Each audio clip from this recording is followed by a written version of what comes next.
Baik, bismillahirrahmanirrahim. Assalamualaikum warahmatullahi wabarakatuh. Waalaikumsalam warahmatullahi wabarakatuh. Alhamdulillah, asyhadu an la ilaha illallah wahdahu la syarikalah wa asyhadu anna Muhammadan abduhu wa rasuluh. Allahumma shalli wa sallim wa barik ala nabiyyina Muhammad wa ala alihi wa ashabihi ajmain amma ba'd. Faqad qala ta'ala a'udzu billahi minasyaitonir rajim. Ya ayyuhalladzina amanu taqullaha wa kunu ma'as shadiqin. Fa inna khairal kalami kalamullah khairal huda huda nabiyyina Muhammadin sallallahu alaihi wasallam. Kembali kita dipertemukan Allah dalam majelis yang mudah-mudahan mendatangkan rahmat, menjadikan kita kemudian mampu memahami agama ini dengan baik, karena di pagi hari ini setelah kita bangun tidur, kita sholat subuh, kita berzikir, memohon kepada Allah agar hari ini diberkahi oleh Allah Ta'ala. Jamaah sekalian rahmatullah. Kita awali dengan surat Al-Fajr ayat 20, bagaimana Allah memberikan memberitahukan kepada manusia bahwa salah satu hal yang menjadi kecenderungan manusia adalah dia mencintai harta dengan kecintaan yang berlebihan. Wa tuhibbunal a'udzu billahi minasyaitonir rajim wa tuhibbunal mala hubban jamma. Dan kalian mencintai harta benda dengan kecintaan yang berlebihan. Pada pertemuan pertama sudah saya sampaikan, kenapa harta dalam bahasa Arab disebut dengan al-mal. Karena dari kata mala yamilu mailan itu artinya condong cenderung. Jadi memang disebut harta karena semua manusia pasti dia cenderung condong untuk mencintai harta. Bahkan di ayat ini Allah secara tegas menjelaskan bahwa manusia itu semuanya itu suka harta. Tidak ada yang tidak suka harta, ya. Dan mereka mencintainya dengan yang berlebihan. Ayat ini dijelaskan oleh Imam At-Tabari rahimahullah dalam tafsirnya, wa tuhibbuna jam'al mali ayyuhan nas wa iqtina'uhu hubban katsira syadida. Jadi maksud dari ayat tadi, wahai manusia, kalian itu sangat suka mengumpulkan harta benda dan sangat berantusias untuk memilikinya. Dan ini menjadi penyakit yang bisa menjadi penyakit yang berbahaya, karena memang fitnah terbesar dari umat Islam diantaranya adalah harta. Rasulullah SAW pernah bersabda, inna likulli ummatin fitnah wa fitnatu ummatil mal. Sesungguhnya setiap umat punya ujian. Dan salah satu ujian terberat bagi umatku adalah harta. Dua penyakit ini, pertama dia cinta harta. Dengan cinta harta ini kemudian dia menjadikan lalai ya dengan hak dan kewajiban dirinya maupun orang lain. Kemudian yang kedua, dia akhirnya sangat berantusias untuk memilikinya sampai kemudian dalam memilikinya batas-batas yang telah ditetapkan Allah yaitu halal haram, hak-hak orang lain itu terabaikan. Nah, ini yang kita akan bahas kali ini, ya, bagaimana kita di dalam Islam aturan untuk memiliki harta. Rasulullah SAW mengingatkan dalam hadis riwayat Imam Bukhari, kitab Az-Zakah, bab al-istighfaf dan al-maslahah nomor 1472. Dan juga diriwayatkan oleh Imam Muslim dalam kitab zakat bab takhawuf ma yakhraju min az-zahratid dunya nomor hadis 2434. Rasulullah SAW mengatakan apa? Bahwa inna hadzal mal khadirah hulwah faman akhadahu bi sakhawatin nafs burika lahu fihi wa man akhadahu bi israfi nafs lam yubarak lahu fihi kalladzi ya'kulu wa la yashba'. Penjelasan Rasulullah bagaimana? Rasulullah mengatakan, sungguhnya harta itu hijau dan menyenangkan. Maka barang siapa yang mengambilnya dengan jiwa yang mulia, ya, maka dia akan mendapatkan keberkahan padanya. Tetapi bila mengambil harta itu dengan jiwa yang tamak, dia tidak diberkahi padanya dan bagaikan orang yang makan tapi tidak pernah merasakannya.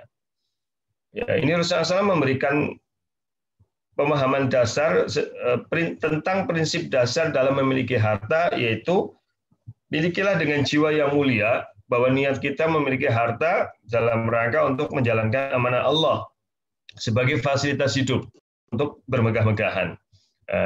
Sehingga nanti Allah akan memberikan kebaikan tambahan pada harta yang Allah berikan pada kita.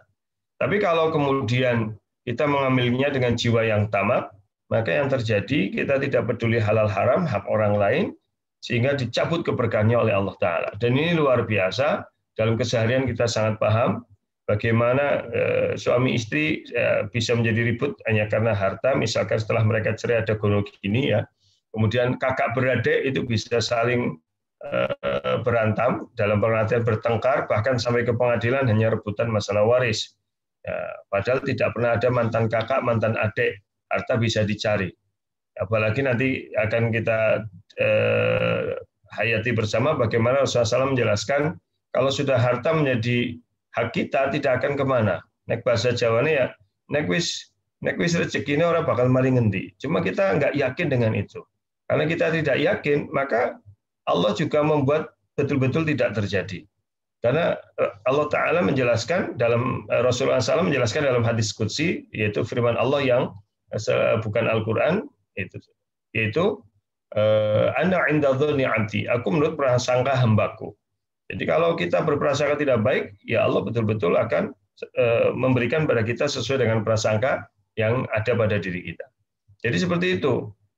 Kadang-kadang teman sesama muslim, padahal sesama muslim itu Rasulullah SAW mengatakan al-muslimu 'alal muslimi haramun damuhu wa maluhu 'irduhu.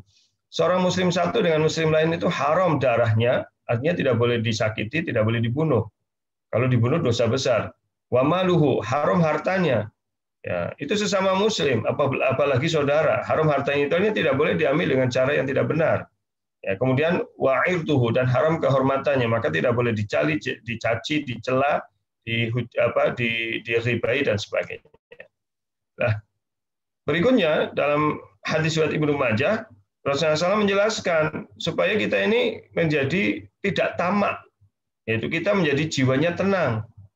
Ya, Rasulullah SAW mengatakan apa? Ayyuhan nas ittaqullah. Wahai manusia, bertakwalah kalian kepada Allah. Takwa kepada Allah sudah sering saya sampaikan, punya 3 makna. Pertama adalah al-khauf, takutlah kalian. Yang kedua al-hadar, waspadalah kalian. Dan yang ketiga wiqayah, jagalah kalian, jagalah diri kalian. Maksudnya apa?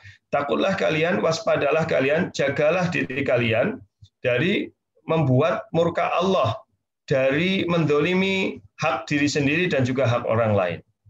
Kemudian Rasulullah SAW mengatakan wajmalu fit talab. Ya.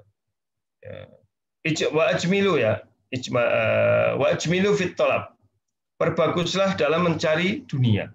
Jadi bukan hanya sekedar mencari dunia, tidak mencari dunia, tetapi bukan sekedar mencari dunia, tapi bagaimana dunia itu diperbagusi, gitu ya. Bagaimana dunia itu kemudian diperbagusi kembali. Jadi cari dunia itu bukan hanya sekedar mencari, tetapi bagaimana mencarinya dengan penuh dengan indah, dengan sesuai dengan ketentuan Allah Ta'ala. Ya, jadi ini yang harus kita pahami, bukan sekedar mencari rizki, bukan sekedar memiliki, tapi perbaguslah. Karena apa? Fa inna nafsan lan tamuta hatta tastawfiya rizqaha. Ya, sesungguhnya jiwa itu tidak akan mati sebelum dipenuhi rizkinya walaupun lambat. Wa in abta'a, walaupun lambat. Wa in abta'a anha fattaqullaha wajmilu fit talab khudhu mahalla wa da'u maharum. Bertakwalah kepada Allah dan berbaguslah dalam mencari dunia, ambil apa yang halal dan tinggalkan apa yang haram. Begitu. Jadi perhatikan hadis ini. Kalau kita renungi dengan baik, maka sebenarnya insya Allah lah, ya, kita akan sadar betul. Nek wis rezekine orang mari ngendi. Orang itu menjadi tamak, menjadi serakah karena merasa tidak yakin dengan janji Allah bahwa nek wis rezekine orang bakal kemana. Ya, termasuk warisan misalkan. Kalau itu memang hak kita, walaupun kita didolimi oleh saudara kita, oleh orang-orang yang terlibat dalam waris itu, kita nggak usah khawatir. Walaupun secara zahir kita nggak dapat waris, ya karena didolimi, nanti kita tetap akan diberikan oleh Allah sebesar rezeki itu, bahkan mungkin lebih bila kita ikhlas, ya dalam bentuk yang lain. Ya, artinya bukan dari sumber waris, mungkin kita dimudahkan rezekinya lewat bisnis yang kita miliki, ya lewat yang lain itu. Jadi tetap akan sampai gitu. Kalau itu memang sudah hak kita. Coba kalau orang punya jiwa seperti itu sebagaimana sabda Nabi ini, maka insya Allah kita akan tenang ya. Yang membuat orang itu menjadi kesetanan ya, dalam mencari harta, bahkan disebutkan di dalam Al-Qur'an itu kalau orang riba itu seperti orang yang yatahabbatuhu almas ya. Seperti orang yang dia seperti orang yang berdiri seperti orang gila. Jadi tidak pernah merasa puas, dia selalu mencari karena tidak yakin dengan ketentuan Allah Ta'ala. Ya. Maka perhatikan sampai 2 kali Rasulullah SAW bersabda, berbaguslah dalam mencari dunia. Ambil yang halal, tinggalkan yang haram. Jamaah sekalian dirahmati Allah, para jamaah Zomiyah, karena hari ini YouTube-nya nggak bisa jalan, mohon maaf sekali. Tapi host, tolong ini seharusnya direkam ya, sehingga nanti bisa diupload di YouTube ya. Harusnya direkam nih host. Silahkan host, direkam dulu kajian kita kali ini supaya nanti bisa diupload di YouTube. Sudah direkam Mas Fuad? Ya, sudah, Sir. Sudah ya, baik. Bagaimana kepemilikan harta? Ya. Kepemilikan harta itu harus melalui usaha atau amal atau mata pencaharian, dalam bahasa Arab disebut ma'isyah, yang halal dan sesuai dengan aturannya. Itu kepemilikan harta. Walaupun ada Ustadz, kalau waris itu termasuk amal nggak? Iya, amal. Artinya waris itu kan ada usaha untuk bagaimana kemudian dibagi dengan sesuai syar'i gitu. Artinya kalau itu harta yang harus kita usahakan memang melalui amal atau ma'isyah yang halal dan sesuai dengan aturannya. Ini sangat jelas sebenarnya ketentuannya. Bagaimana bentuknya? Ya. 1, tidak menempuh usaha yang haram. Ya. Jadi bagaimana memiliki harta tidak menempuh usaha yang haram? Seperti melalui kegiatan riba. Surat Al-Baqarah ayat 273, 281, saya kira sudah sangat jelas. Ini ayat terakhir yang bicara tentang riba, dan sudah pasti bahwa wajib ditinggalkan. Ya ayyuhalladzina amanu taqullaha wa dharu ma baqiya minar riba in kuntum mu'minin. Wahai orang-orang yang beriman, bertakwalah kepada Allah dan tinggalkan sisa riba jika kamu orang-orang yang benar-benar beriman. Jadi ukuran gimana dengan tidak gimana, diantaranya seorang itu terjerumus dalam riba atau tidak. Kalau dia masih terjerumus dalam riba, berarti dia belum benar-benar beriman. Ya fa'ilam taf'alu fa'dzanu biharbim minallahi wa rasulih. Jika kalian tidak lakukan, maka ketahuilah bahwa Allah dan Rasul-Nya akan memerangimu. Artinya apa? Hilang keberkahan. Kita akan mendapatkan murka Allah. Kita akan mendapatkan murka Rasulullah. Dan orang kalau sudah begini, gimana mau dapat syafaat? Kan begitu. Ya, orang kalau sudah begini, bagaimana mendapatkan ampunan dari Allah kalau tidak bertobat, maksud saya. Ya, kalau dia terus-menerus dalam riba. Makanya orang yang seperti ini disebutkan di ayat sebelumnya itu kan seperti orang yang kesetanan itu yang pernah saya sampaikan ya.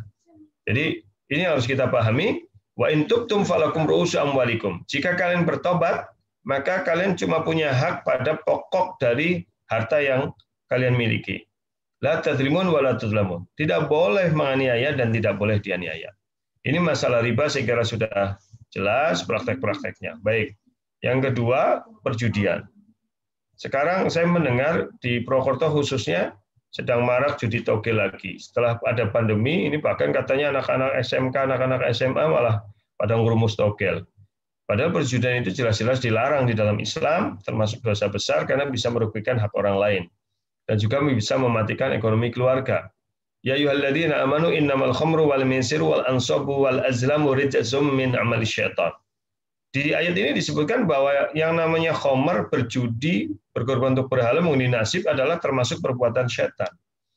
Ya, fastanibu, maka harus ditinggalkan supaya kalian beruntung, supaya kalian mendapatkan kebahagiaan. Fastanibu la'allakum tuflihun. Kemudian yang ketiga, mencuri dan merampok. Bentuk mencuri banyak. Sekarang itu banyak hal-hal yang sifatnya mencuri. Segala sesuatu yang diambil tanpa izin yang punya itu namanya mencuri. Apapun itu. Apalagi sampai merampok. Wasariqu wasariqatu faqta'u aydiyahuma jazaa'an bima kasaba nakal minallah wallahu azizun hakim. Hukuman terberat bagi pencuri itu adalah potong tangan apabila dia mencurinya mencapai nisab ya. Laki-laki yang mencuri dan perempuan yang mencuri, potonglah tangan keduanya sebagai pembalasan bagi apa yang mereka kerjakan, sebagai siksaan dari Allah, dan Allah Maha Perkasa lagi Maha Bijaksana. Artinya mencurinya sudah di atas nisab. Kalau orang mencuri sebelum tidak mencapai nisab, tidak sampai potong tangan gitu ya. Karena bisa jadi dia mencuri karena kelaparan dan sebagainya. Kalau seperti ini maka kita justru yang dipersalahkan. Ketika ada orang yang mencuri karena kelaparan dan dia memang tidak punya kemampuan lain, ya harusnya kita yang memperhatikan orang-orang yang miskin ya. Tapi kalau orang sudah mencuri di atas nisab, ya ya, kurang lebih nisab pencurian itu kalau nggak salah 4 dirham kalau nggak salah, maka dia sudah terkena had dipotong tangan. Kenapa? Karena orang mencuri kalau sudah di atas nisab, dia itu mencuri karena keserakahan, karena ketamakan, bukan karena kebutuhan. Apalagi orang yang korupsi. Di mana-mana orang korupsi itu bukan orang yang miskin, karena dia pasti punya jabatan dan dia pasti penghasilannya cukup. Tapi karena ketamakan, karena keserakahan. Kan nggak mungkin orang miskin korupsi kan? Mana mungkin orang nggak punya jabatan akan korupsi? Nggak mungkin itu, ya. Jadi kemudian yang berikutnya jual beli yang haram. Ya. Jual beli yang haram itu ada beberapa. Pertama, jadi kita dilarang memiliki harta melalui proses jual beli yang haram. Yang pertama, jual beli menjadi haram apabila jika akad dalam jual beli itu melalaikan ibadah. Jadi bukan hanya sekedar barangnya yang haram nanti, tetapi bila dalam jual beli itu melalaikan ibadah, maka itu menjadi haram. Surat Al-Jumu'ah 9-10 ini, ya ayyuhalladzina amanu idza nudiya lis-salati min yaumil jumu'ati fas'au ila dzikrillah wa dzarul bai'. Hai orang-orang yang beriman, apabila diseru untuk menunaikan sholat pada hari Jumat, maka bersegeralah kamu kepada mengingat Allah dan tinggalkan jual beli. Asbabun nuzul ayat ini, artinya peristiwa yang menyertai ayat ini turun, ya kalau tidak salah adalah saat sedang menunaikan sholat Jumat, datanglah kafilah pedagang dari luar kota. Mereka membawa barang dagangan yang banyak. Nah, kaum muslimin yang sedang Jumatan itu, sebagian besar itu keluar dari masjid dan ngerumuni barang perdagangan itu, barang kafilah itu. Sampai yang tinggal di masjid itu hanya beberapa, yaitu para sahabat besar dan Rasulullah SAW. Maka kemudian turunlah ayat ini dan para ulama sepakat bahwa jual beli yang dilakukan ya pada ketika dia sampai melalaikan ibadah, maka itu menjadi haram, gitu ya. Jadi hati-hati dengan itu ketika orang jual beli yang sampai melalaikan ibadah, misalkan dia sibuk ngurusi jual beli sampai lupa sholat, lalai sholat, bukan lupa ya, sampai lalai sholat. Dia sibuk jual beli, ya dia sibuk bisnis, dia sibuk mencari harta sampai melalaikan hak-hak dia, kewajiban-kewajiban dia pada keluarganya, ya, kewajiban-kewajiban dia kepada agamanya, itu termasuk melalaikan ibadah. Karena ibadah tidak hanya sholat, zakat, puasa, haji, tapi kewajiban kepada keluarga dan sebagainya. Itu tidak sah. Termasuk nanti jual beli di dalam masjid dan sebagainya. Yang kedua, jual beli barang yang haram. Jadi termasuk jual beli yang haram adalah jual beli barang yang haram. Ya. Di hadis riwayat Imam Bukhari ayat hadis nomor 2236 dan Muslim nomor 4132, Rasulullah SAW bersabda, ya, Innallaha wa rasulah harrama bai'al khamri wal maitah wal khinzir wal asnam. Sesungguhnya Allah dan Rasulnya mengharamkan jual beli khamar, bangkai, babi dan patung. Faqila ya Rasulullah, ara'aita syuhumul maitah fa innaha yutla bihan sufun wa yudhanu bihal julud wa yastasbihu bihan nas. Faqala la huwa haram. Thumma qala Rasulullah sallallahu alaihi wasallam, ya, inda dzalik summa qala sallallahu alaihi wasallam inda dzalik qatalallahu al-yahud innallaha lamma harrama suhumaha jamaluhu thumma ba'uhu fa'akalu thamanahu. Sesungguhnya Allah Ta'ala, ya, Rasulnya mengharamkan jual beli khamar, bangkai, babi, dan patung. Ada yang bertanya, wahai Rasulullah, apa pendapatmu mengenai jual beli lemak bangkai? Ingat, lemak bangkai itu dipakai untuk menambal perahu, meminyaki kulit, dan dijadikan minyak untuk penerangan. Maka Nabi SAW bersabda, tidak boleh itu. Ya, tidak boleh. Jual beli lemak bangkai itu haram. Kemudian Rasulullah SAW bersabda, semoga Allah melaknat Yahudi, sesungguhnya tak kala Allah mengharamkan lemak bangkai, ya, mereka mencairkannya lalu menjual minyak dari lemak bangkai tersebut, kemudian mereka memakan hasil penjualan. Jadi artinya di sini salah satu contohnya adalah lemak bangkai. Tidak hanya lemak bangkai, banyak hal, ya, seperti penjualan darah, hasil penjualan anjing, upah dari budak wanita yang berzina dan sebagainya. Rasulullah SAW dijelaskan dalam hadis riwayat Imam Bukhari, Inna Rasulullah SAW naha an thamanid dam wa thamanil qalb wa kasbil amah wa la'anal washimah wal mustawshimah wa akilar riba wa mukilahu wa la'anal musawwir.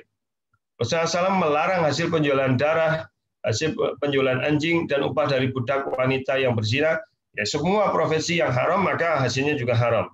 Beliau juga melaknat orang yang mentato dan yang minta ditato, memakan riba dan menyerahkannya, jadi memakan riba dan yang menyerahkannya, nasabah.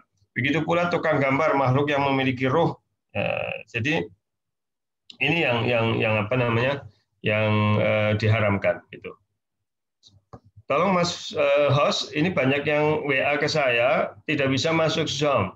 Tolong di on-on-kan ya. Mungkin kita karena pakai aturan harus di apa, sebenarnya cukup satu saja Mas, tim FK, salah satu saja. Kalau udah pakai password ya sudah pakai password saja. Kalau tidak pakai password, ini di admit, disubmit oleh host.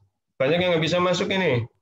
Tolong yang pada masuk, yang sudah mengumpul di apa namanya, itu di klik-klik supaya bisa masuk, Mas.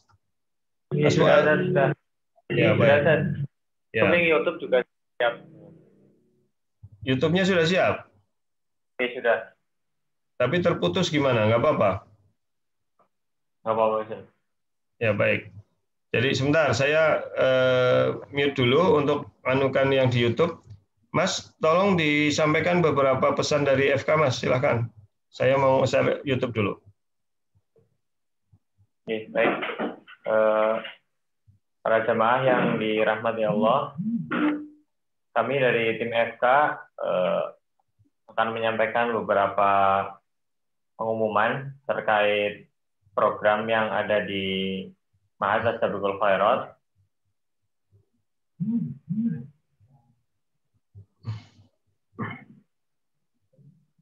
Silakan Mas. Oh ya, saya harus stop share dulu ya. Silakan Mas.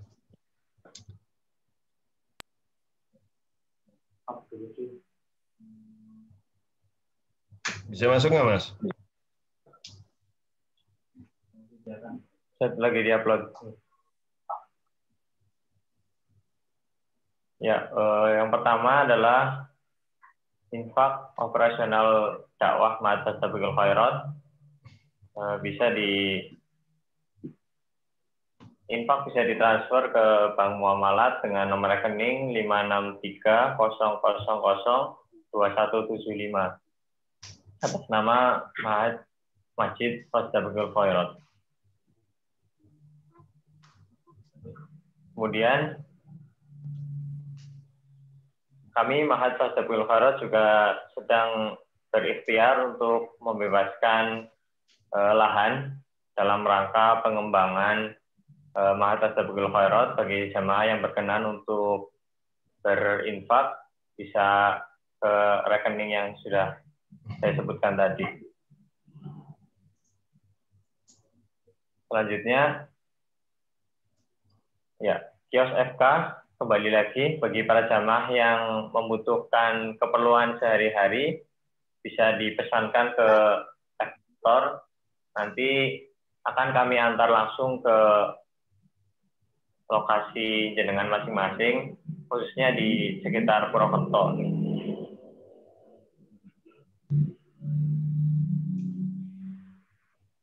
Selanjutnya, kami juga membuka program FK Akikoh dengan beberapa paket pilihan. Barangkali ada jamaah yang ingin mengakikohkan putra atau putrinya bisa lewat FK Akikoh. Baik. Sudah cukup, Mas? Saya sudah selesai nih. Yang terakhir, Fasbik Bimbingan Intensif Al-Quran. Kami membuka 3 kelas, yaitu tilawah, tahsin, dan tahfidz. Insya Allah akan dimulai minggu depan. Baik, terima kasih.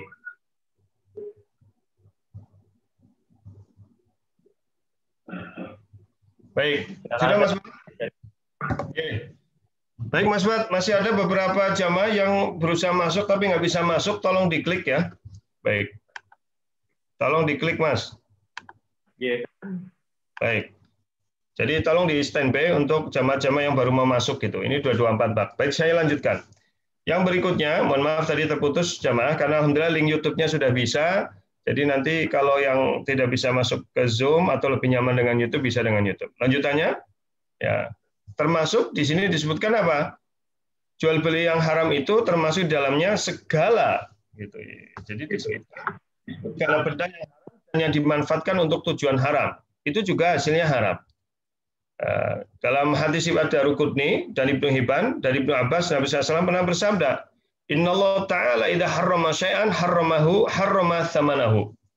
Allah Ta'ala ya, jika mengharamkan sesuatu, maka Allah mengharamkan upah hasil jual belinya. Jadi kalau ada sesuatu yang haram, maka jual belinya juga haram. Misalkan minuman keras haram, maka jual belinya haram. Rokok, MUI sudah mengharamkan, Muhammadiyah mengharamkan, ya, kemudian ormas lain juga banyak yang mengharamkan, maka jual belinya menjadi haram. Maka kalau kemudian panjenengan punya warung, ya sebisa mungkin walaupun rokok itu laris, ya jangan menjual itu kalau kepengen rezekinya benar-benar berkah. Ya, ini kayaknya banyak yang merengut ini, banyak yang merengut gara-gara apa? Dikatakan rokok itu enggak benar. Memang ini bukan ucapan saya, begitu ya. Baik. Kemudian wa innallaha azza wa jalla idza harrama akla syai' harrama tsamanahu. Sesungguhnya jika Allah Ta'ala mengharamkan memakan sesuatu, maka dia pun melarang upah hasil penjualannya. Hadis riwayat Imam Ahmad. Maka segala makanan dan minuman yang diharamkan, maka diharamkan pula jual belinya. Ya, saya kira sudah jelas gitu ya. Jadi segala makanan dan minuman yang diharamkan, maka diharamkan pula jual belinya. Baik. Kemudian berikutnya, cara memiliki harta ya tidak boleh dengan cara curang dalam takaran dan timbangan. Dan ini kadang sering terjadi ya, dalam kehidupan, bahwa apa namanya dalam kehidupan bahwa seorang tuh kadang-kadang melakukan kecurangan dalam takaran dan timbangan. Wailul lil mutaffifin, ya, alladzina idza qtalu 'alan nasi yastawfun wa idza kaluhum aw wazanuhum yukhshirun, ya. Surat Mutaffifin 1-3, kecelakaan besar bagi orang-orang yang curang, yang apabila mereka menerima takaran orang lain, mereka minta dipenuhi. Kan orang kadang begitu, kalau dia beli maunya dia ngeti gitu.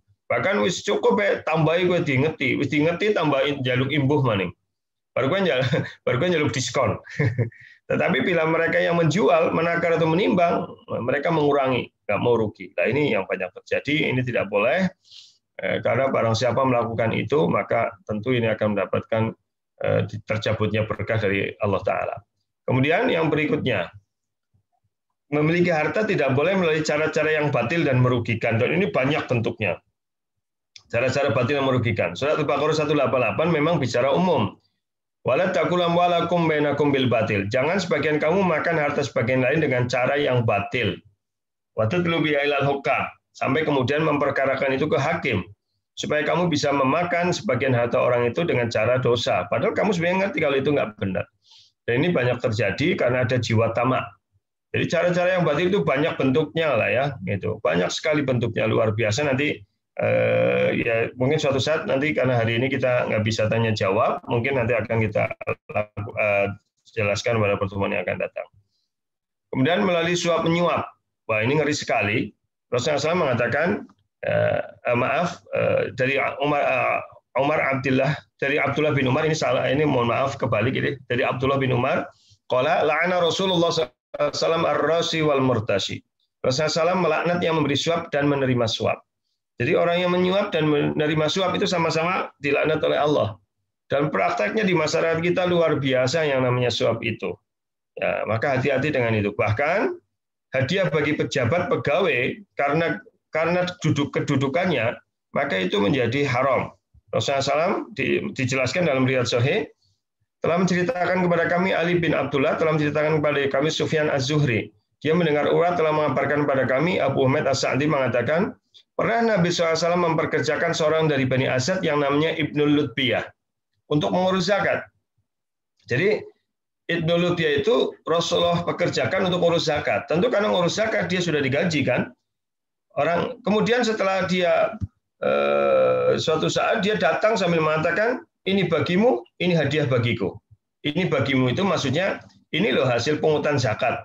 Tapi ini ada kelebihan hadiah dari masyarakat di sana. Ini untuk aku, kata Ibnu Lutbiyah. Maka secara spontan Nabi SAW berdiri di atas mimbar. Sedang Sufyan mengatakan dengan redaksi yang sedikit berbeda naik mimbar. Beliau memuji dan memuji Allah kemudian bersabda, perhatikan ini sabdanya, ma balul amil nab'athuhu fayati yaqulu hadza lak wa hadza li. Gitu ya. Fahalla jalasa fi baiti abihi wa ummihi fayanzuru ayyuhdalahu amla. Waladhi nafsi biyadi la ya'ti bi syai'in illa ja'a bihi yaumil qiyamah yahmiluhu ala raqabatihi. In kana ba'iran lahu rugha aw baqaratan laha khuwar aw syatan tay'ar. Ada apa dengan seorang pengurus zakat yang kami utus lalu dia datang dengan mengatakan ini untukmu dan ini hadiah untukku. Cobalah dia duduk saja di rumah ayahnya atau rumah ibunya dan cermatilah apakah dia menerima hadiah itu atau tidak. Artinya, kalau dia bukan sebagai pemungut zakat, apakah dia akan mendapatkan hadiah itu? Kan tentu tidak. Dia mendapati hadiah karena dia sebagai petugas pemungut zakat. Ya, maka kemudian Rasulullah SAW melanjutkan, demi zat yang jiwaku berada di dalam genggamannya. Tidaklah seorang datang dengan mengambil hadiah seperti pekerja tadi, melainkan ia akan datang dengannya pada hari kiamat. Lalu dia akan memikul hadiah tadi di lehernya. Jika hadiah yang diambil adalah onta, maka akan keluar suara onta. Jika hadiah yang diambil adalah sapi betina, maka akan keluar suara sapi. Jika yang dipukulnya adalah kambing, maka akan keluar suara kambing. Tsumma rafa'a yadayhi hatta ra'ayna ufratai ibtaihi. Ala hal balagtu salasan. Kemudian beliau mengangkat kedua tangannya sehingga kami melihat putih ketiaknya. Saya mengatakan, bukankah telah aku sampaikan? Makna dari sini apa? Bahwa seseorang bila karena jabatannya dia dapat hadiah, maka itu bila dia menerimanya itu menjadi dosa besar dan itu hartanya menjadi haram. Nah, saya kira sudah jelas itu. Ya, contohnya begini. Ini yang banyak terjadi di masyarakat kita, na'udzubillah ya. Ini banyak terjadi. Bila seseorang itu misalkan ya dia sebagai pegawai di sebuah instansi dan dia misalkan dia bagian tata usaha dan memang tugas dia salah satunya kan menyiapkan amplop misalkan ya, menyiapkan map dan sebagainya ya, kemudian dia pesan amplop dan map itu kepada sebuah percetakan misalkan begitu.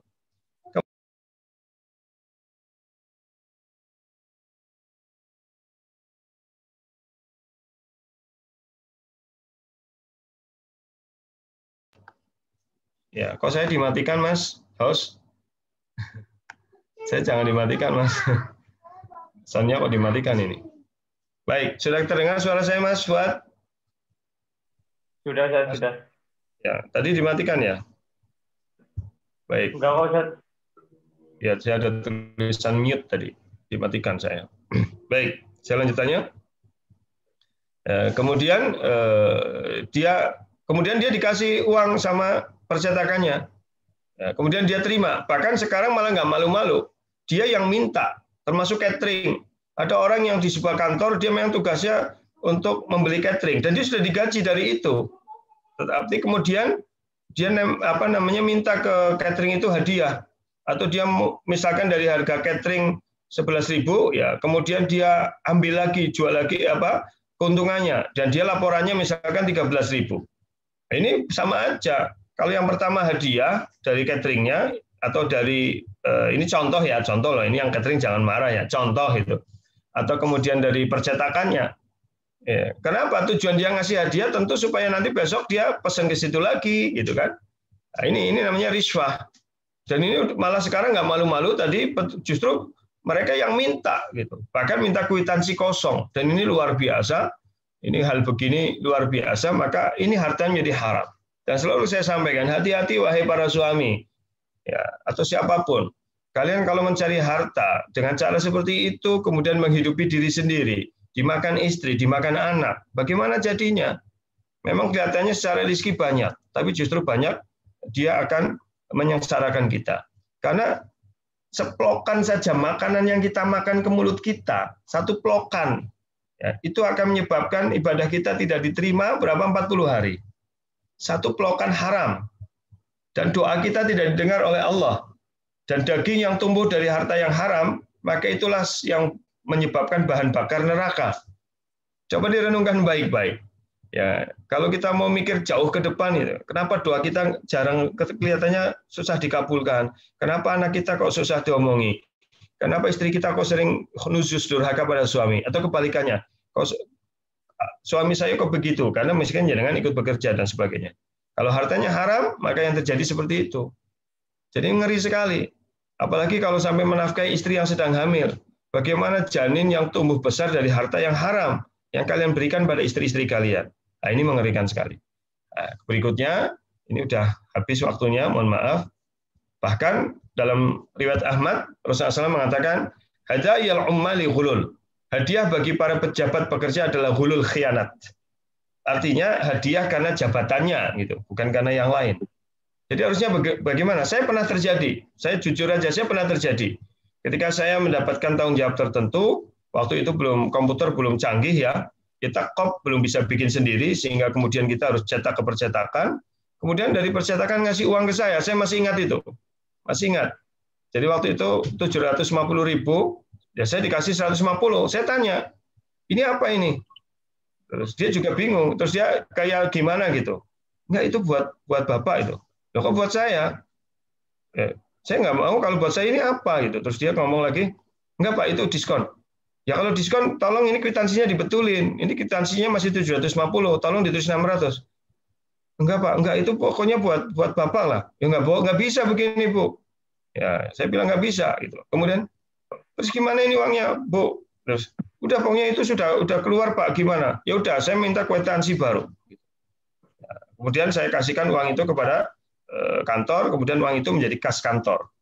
Jadi bukan menjadi milik saya pribadi. Jadi juga kaget waktu itu. Saya kaget. Kok kayak gini ya?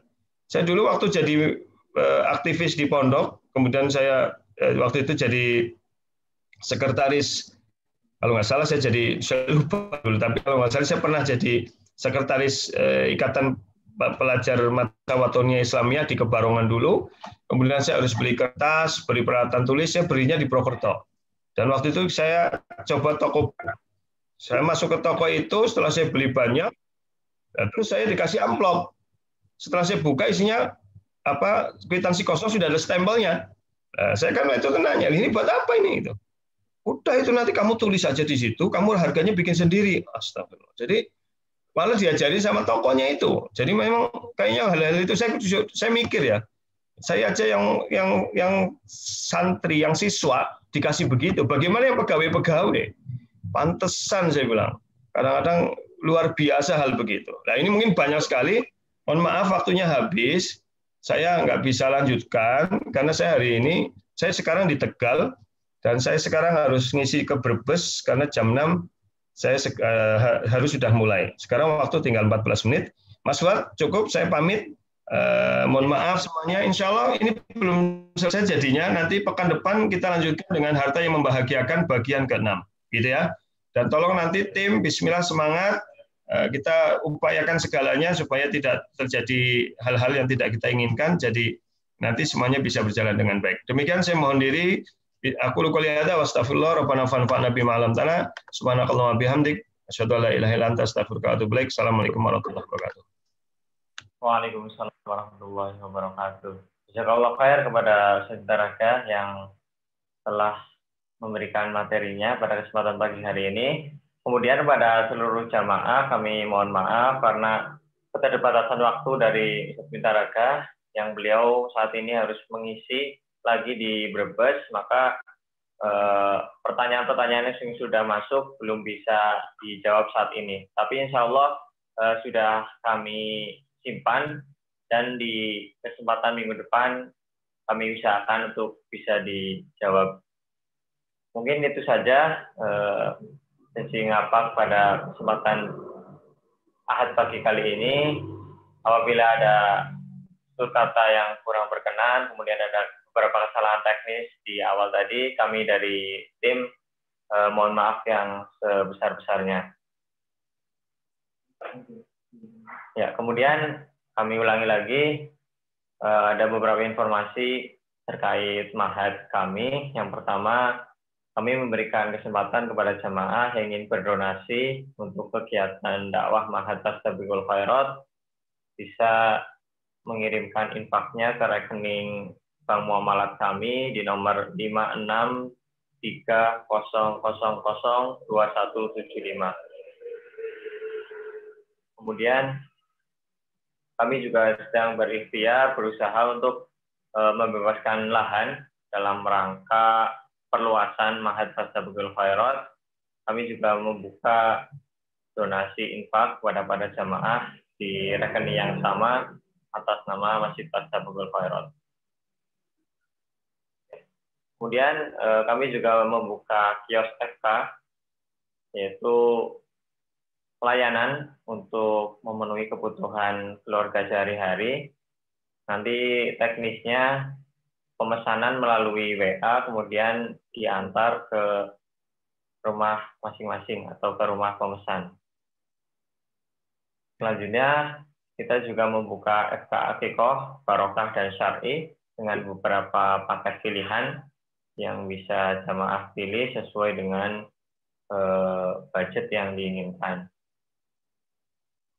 Kemudian terakhir, kami membuka Fasbik, ya, bimbingan intensif Quran Ma'had Fastabiqul Khairat, yang insya Allah akan dibuka minggu depan dengan 3 kelas sesuai dengan kemampuan masing-masing. Yang pertama adalah kelas tilawah, yang kedua adalah kelas tahsin, yang ketiga kelas tahfidz.